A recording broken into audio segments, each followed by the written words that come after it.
Eu espero um ano assim, super abençoado, né? Cheio de paz, saúde. Espero assim, que as pessoas menos privilegiadas, né, sejam mais abençoadas ainda, porque a gente sabe, né, que tem muita situação assim, né, principalmente na nossa cidade. Só isso, muita paz, né, que o novo presidente aí faça um bom governo, né? A gente torce por isso. Tá aí já de volta no seu Conexão Jovem. Olha, a gente tem falado aqui sobre um assunto que é muito importante para você. Você gosta do futuro, gosta de pensar no futuro? Eu tenho certeza que você tem muitos sonhos. E é por isso que a gente está conversando aqui sobre essa questão, né? A gente falou sobre o fracasso também. Só que qual a receita para a gente ser feliz, né?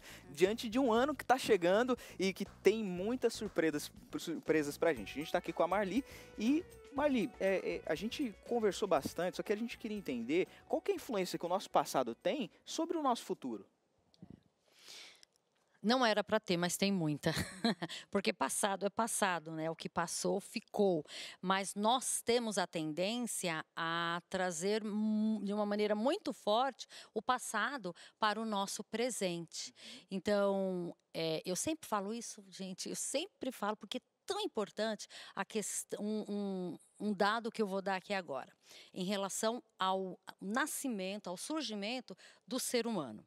O ser humano nasce com 80% da sua capacidade cognitiva. 20% é motora.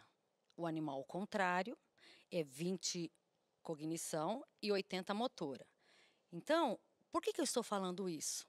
Porque quando a gente nasce com esse 80% de capacidade cognitivo, intelectual, a criança ela é como uma esponjinha que vai absorvendo ali nas 3 primeiras fases da infância.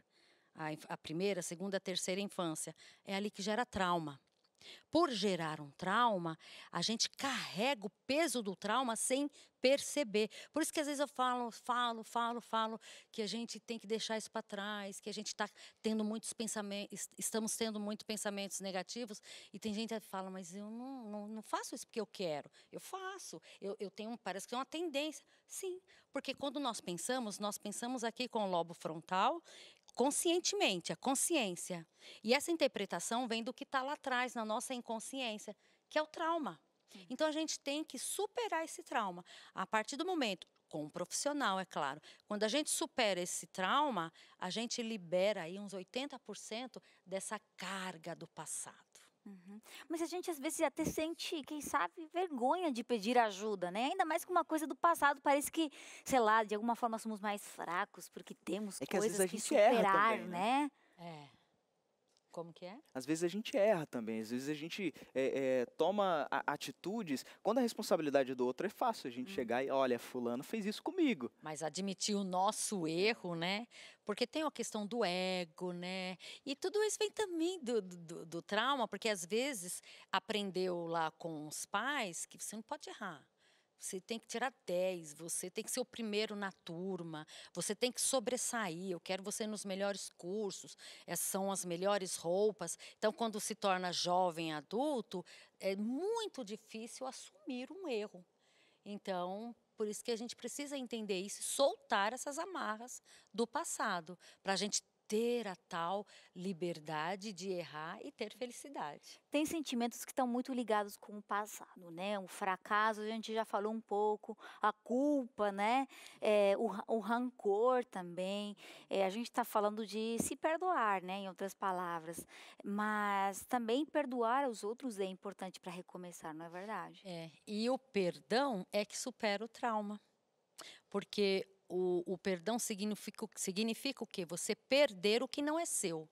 Se você tem um trauma que foi ocasionado pela responsabilidade de uma outra pessoa, no caso, os pais, quando você era criança, essa responsabilidade não é sua, é dele. Mas o peso do erro inculcou na sua inconsciência. Então, aí entra o perdão, de perder, de liberar. Isso tira mágoas, isso tira culpa. E a culpa para mim, a culpa é o pior sentimento. A culpa, ela consegue deteriorar neurônios. Porque a pessoa não consegue ter uma vida equilibrada. Porque ela fica o tempo todo se martirizando, tentando uma mudança, mas a culpa prende a pessoa ao passado. Uhum. E o que podemos fazer? Assim, eu sei que isso rende um programa inteiro, né? Falar sobre a culpa. Mas no programa de hoje que a gente está tentando aí falar sobre algumas ferramentas para ter um ano mais feliz. A gente tem essa culpa sobre escolhas do passado, sobre, quem sabe, decisões erradas que a gente fez, consequências que até a gente pode estar colhendo hoje. Como podemos fazer para não nos sentir livres de alguma forma e nos libertar desse tipo de sentimento? O resultado do perdão é a libertação mesmo, é a liberdade disso. Então, procurar ter pensamentos diferentes, trabalhar o perdão como realmente ele é, e aí vai conseguir se soltar e vai conseguir ter uma vida mais tranquila, mais leve, mais solta, né? Mudar a forma de encarar a vida. Quando a gente fala em perdoar o outro, a gente precisa fazer esse processo conosco mesmo, né?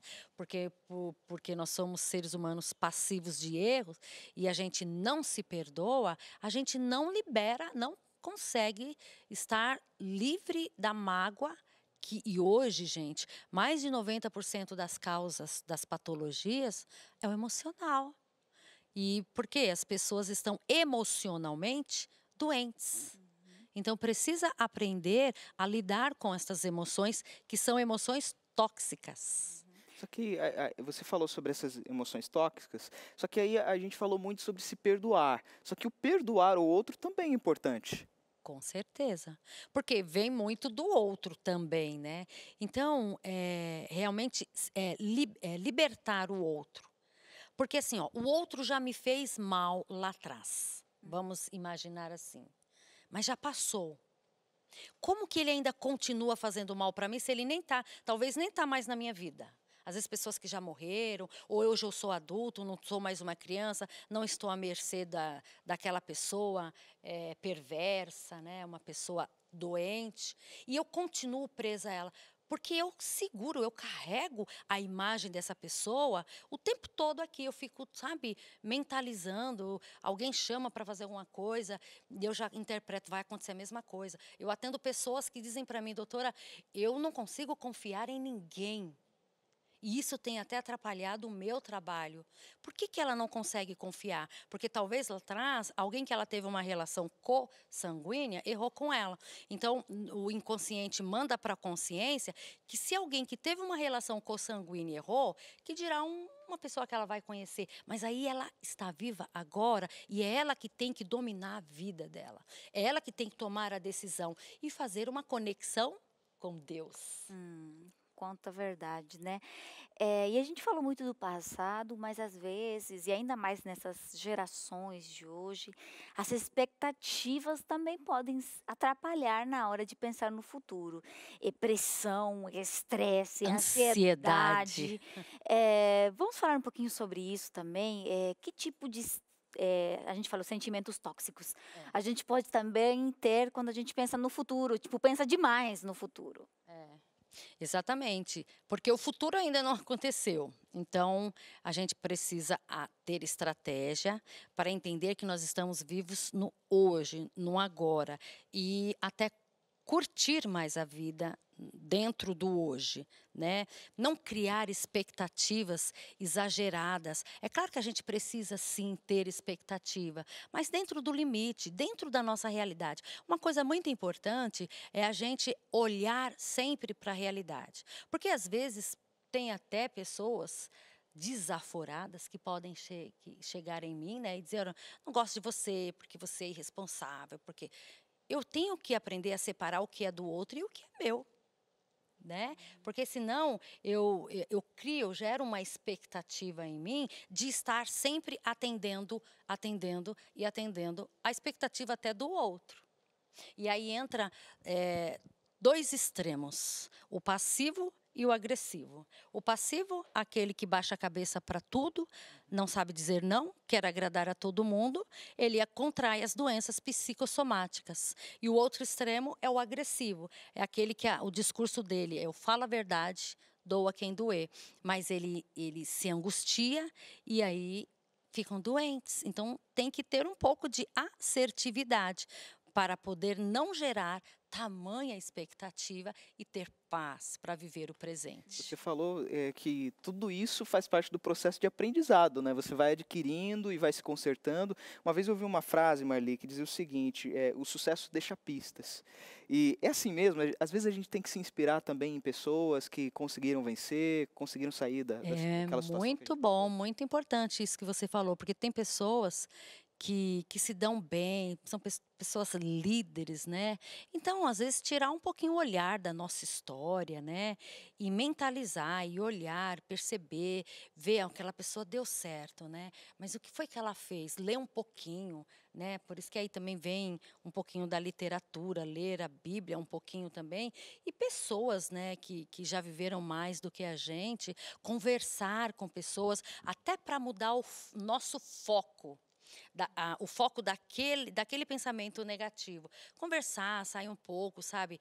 Tem gente que tem muitas estratégias, vai sair tomar um sorvete, vai praticar esporte, né? Vai conversar, jogar conversas fora, para poder ter um pouquinho de alívio. Né? Mas assim, tem pessoas que nos inspiram e isso é muito importante mesmo, a gente conseguir olhar para essas pessoas, porque tira o olhar de mim. Fazer o bem para o outro, quando eu faço o bem para o outro, é outra estratégia para começar o ano novo, para dar certo. Quando eu faço o bem para o outro, eu paro de pensar em mim, desvio o foco. E quando eu faço o bem para o outro, eu estou fazendo na realidade para mim mesma. Eu até ia falar isso agora para você, da solidariedade, de pensar, né, nas necessidades do outro. A gente até esquece, né, das próprias necessidades, ou aquele problema que parece gigante na nossa vida. Ao final de contas, quando a gente vê o sofrimento de outras pessoas, percebemos quantas coisas boas a gente tem. Quem sabe também o sentimento de gratidão, né, de estudar a nossa história, não só os pontos negativos, aquelas coisas que moldaram nossa situação para que tudo dê errado. A gente pode também olhar para aqueles pontos que deram certo e aqueles sentimentos pelos quais, momentos da vida, pelos quais podemos estar gratos a Deus, às pessoas que estão no nosso redor, não é verdade? Isso acontece muito lá no Cevisa, onde eu trabalho, que é o Centro de Vida Saudável. Os hóspedes, eles lá, não importa assim o social dele, não importa a cor, não importa quem ele é. Lá fazem atividades todos no coletivo. E eles sempre dizem para mim, quem eu atendo, né, que é muito bom. Não é que porque eu vejo o problema. Tem gente que tem problemas piores do que o meu e eu fico feliz por isso, mas não é. Porque eu tiro o olhar do meu problema e a gente sempre aprende com o outro. Isso tem trazido um resultado muito positivo lá no Cevisa com os nossos hóspedes. Então aí fica uma dica, né, diferente de uma atividade para esse novo ano também, né, estudar esse tipo de atitudes. Agora a gente está chegando mais para o finalzinho do bloco e a gente só queria fechar aí, quem sabe alguém está começando a assistir o programa agora, não pegou o início da conversa, juntando, resumindo, algumas dicas então de comportamentos que a gente tem que quem sabe absorver ou aprender para ter um ano mais feliz. Se desconectar do passado, tentar pelo menos, né? Porque no passado o que aconteceu ficou. Então, tentar perdoar o outro, perdoar a si mesmo, né? Para ter liberdade, para viver um ano, vai iniciar um ano com uma página em branco. Só depende de você mesmo, como você vai preencher diariamente a sua folha, que cada dia você vai tê-la ali para poder fazer uma história. Então, seja livre, tenha liberdade até para errar, porque é aí que você vai acertar. Muito importante. E agora, alguém pode falar assim, essa questão do perdão, né? A gente falou de perdoar os outros e tudo. É claro, nos ajuda, nos liberta, mas quem sabe alguém pode falar assim, mas não é justo. Né? O que aquela pessoa fez não pode passar assim, como eu perdoei e acabou. O que a gente pode fazer nesse momento? O que podemos pensar? Como podemos sair desse pensamento? A gente só consegue sair desse pensamento entendendo o que significa perdoar. Sabe, 2 respostas que mais chegam para mim no meu consultório quando eu pergunto isso para o meu paciente é aceitar o outro como ele é ou esquecer. e não é. Perdoar não é esquecer, porque se eu tiver que esquecer qualquer coisa na minha vida, eu vou ter que ter amnésia. E se eu tiver amnésia, eu não tenho história. Não existe ninguém sem história. Aceitar o outro como ele é também não é. Isso é um equívoco. Para isso, eu quero que você separe duas coisas aí, o erro do errado. O erro, gente, é inaceitável. Como que se aceita um estupro, um abuso, um abandono? Não se aceita. E como que o errado, né, que é a outra parte. O errado é uma vítima. Não estou justificando o erro, não. Eu estou entendendo que o errado se trata de um ser humano. E ser humano erra. Não justifica, mas explica o porquê eu não posso o quê? Ficar julgando. Mas então, o que é perdoar então, Marli? É perder o que não é seu. Se o outro praticou um erro com você, a responsabilidade é dele. Então, deixe isso de lado como? Converse com Deus. Eu tenho uma técnica, eu chamo de técnica isso, sabia? Perdoar. Eu falo para os meus pacientes, escreva para Deus. Siga os 4 passos da assertividade. E nessa carta, escreva sobre aquela pessoa. Depois, rasga a carta. Você vai estar perdendo. Isso, gente, tem um efeito aqui na nossa mente que liberta. Uhum. Esses 4 pontos seriam quais, só para lembrar? Primeiro passo que você deve usar na carta, para Deus, não para a pessoa. Mesmo porque teve gente que já até descansou, né? Então, é você com Deus. Comece a carta escrevendo sobre o outro. Primeira coisa, valorize. Todo mundo tem defeito, mas todo mundo tem qualidade. Segundo ponto, abra a sua alma para Deus. Abrir a alma para Deus sobre o errado não é falar mal dele para Deus, mas dizer para Deus como você se sentiu quando ele praticou aquele erro com você. Como foi? Qual era o sentimento? Esse é o pior momento da carta, porque você vai pegar bem no erro. Terceiro passo, aí entra a perda. Literalmente, escreva assim, querido. Deus, eu reconheço que a responsabilidade de ter feito, e aí enumere, ter feito isso, ter me abandonado, ter me violentado, ter não sei o quê, coisas erradas comigo, a responsabilidade, e não a culpa, a responsabilidade disso é do fulano de tal. Põe o nome dele. E o último, interceda, se a pessoa ainda estiver viva, né? Ore por essa pessoa, escreva a oração. Depois, marque um encontro com Deus sozinho, leia essa carta em voz alta. Por quê? O trauma não está no inconsciente? Quando você se ouve lendo aquela informação, aquele som quando entra aqui dentro, a gente tem insights. O nosso inconsciente, onde está traumatizado, ele processa aquela informação de uma forma que é como assim, ó. Vou tentar aqui fazer para vocês entenderem. É como essa mão aqui fosse o nosso cérebro. E esse aqui, o trauma. O trauma fica assim, ó, o tempo todo na nossa vida. Por isso nós oscilamos. Estamos bem, mal, bem, mal. Mesmo tomando remédio. Quando você ouve, lendo essa informação, Deus, eu reconheço que a responsabilidade de ter feito isso, isso, isso comigo foi do fulano, acontece isso daqui, ó. Você supera o trauma, né? Se liberta. E por outro, quando você se ouve lendo, intercedendo pela pessoa que está viva, o inconsciente processa a informação de que Deus está no controle. Aí isso gera uma liberdade do passado, do erro. Excelente. Não é mais seu. Não é mais seu. Excelente. A Marli falou, deu a introdução ali para o assunto do próximo bloco, né, Janina? E tem a ver com relacionamento com Deus. Isso mesmo. E sabe o que? É interessante. A gente está falando aqui de coisas que podem nos fazer mais felizes nesse novo ano. Olha aí, Deus no controle. Fica a dica, tá bom? Vamos num breve intervalo, já já estamos de volta com mais conversa aqui, nos preparando para um ano mais feliz. Espero que todo mundo consiga realizar seus desejos mais profundos e que todo mundo tenha muita fé em Deus para que as coisas andem. Muita saúde, né? As crianças aqui, ó, coisa mais bonita que tem. Mas só quero que as coisas sejam melhores, né? Sempre. Nada pior, né? Prosperidade que continue dentro de casa, família sempre unida. Abençoada, acho que para mim é a coisa que estabelece a família unida, só alegria, não tem que reclamar mais de nada.